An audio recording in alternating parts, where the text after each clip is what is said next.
Well, hey there, hobby homesteaders. Welcome back to Peek's Peak. Today, we've got a video that is being made by request because I had a video where I did a little project where I added some links to my three-point hitch on my Kubota tractor. And at the beginning of that video, I set up the Portaband here and cut a link of chain. And several people commented they wanted to know more about this setup and how it works and how we converted it to have this little table here and the whole setup. So we're going to share those details with you today. Now, this is not a sponsored video, but I will tell you, I'm going to put links to all of the pieces of this setup here down in the description. And if you use those links, then I will get some kickback, some commission from Amazon for sharing the information with you guys. So I would appreciate it. If you're interested in this product and you appreciate me making this video, use that link to go make your purchase. That way it makes it worth our while to make these videos. But enough of that. Let's get to the Portaband.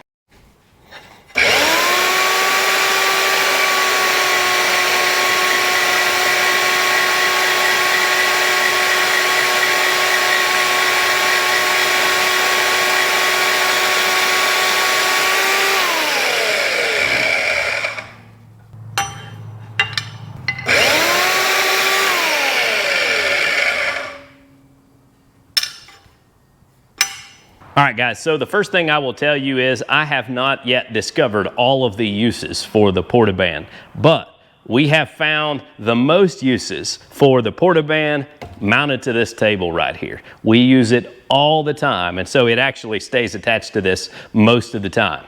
And to give you a quick rundown of the parts that make up this setup right here, we have a Bauer 10 amp, and this is the corded version. They make a battery powered version as well. You can also do the same setup if you want to go all out and buy you a Milwaukee Portaband or any of the others. This setup will work with almost all of those as well. The next piece of this puzzle is, this is a corded saw, and this is part of why I love this corded setup, is we have our extension cord running to a switch from Wen that we picked up off of Amazon.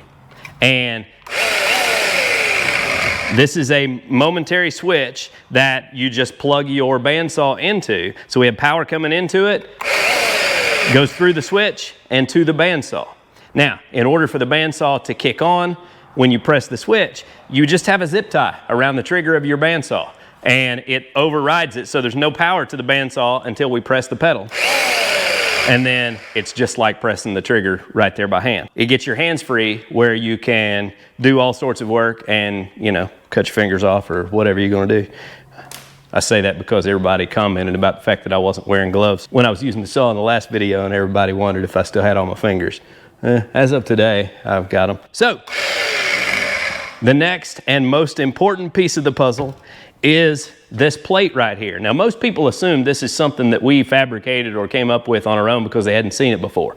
But this is actually a product. You can pick it up off of Amazon. It is made by Swag Offroad Products, and it is a universal plate. That's why it has all these different holes in it, because it's made to fit all different types. This Swag Offroad plate, now the prices kind of vary depending on steel prices and all that, but it's somewhere around 100 bucks.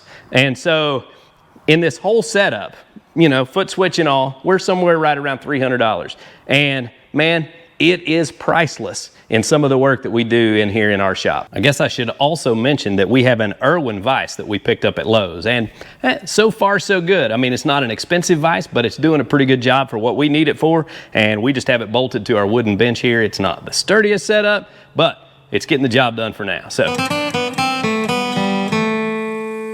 now, one other thing that people commented was, cutting that hard chain with your bandsaw blade is going to ruin your blade. You should use an angle grinder instead. And I just want to show you, we got stacks of grinding wheels and cut-off wheels right here. I bought this pack at the same time that I bought this.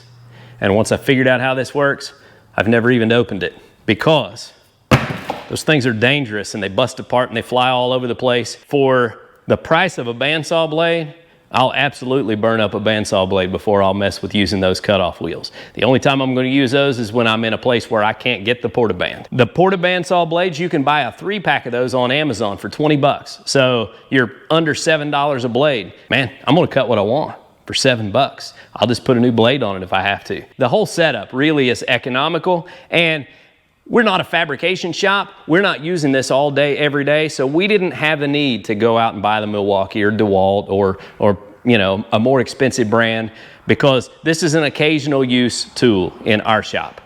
Me and my son, who's 20 years old, we piddle around out here in the shop. I mean, when we build a car, it takes us 3 or 4 years. So we're not doing anything fast. We're not going through a whole lot of stuff out here. So some of these generic tools actually get us by just fine. Then we can afford to have more of them and have, you know, a variation of tools so that we can get the job done. And that's what this Bauer bandsaw has allowed us to do. So super cool setup here, very handy.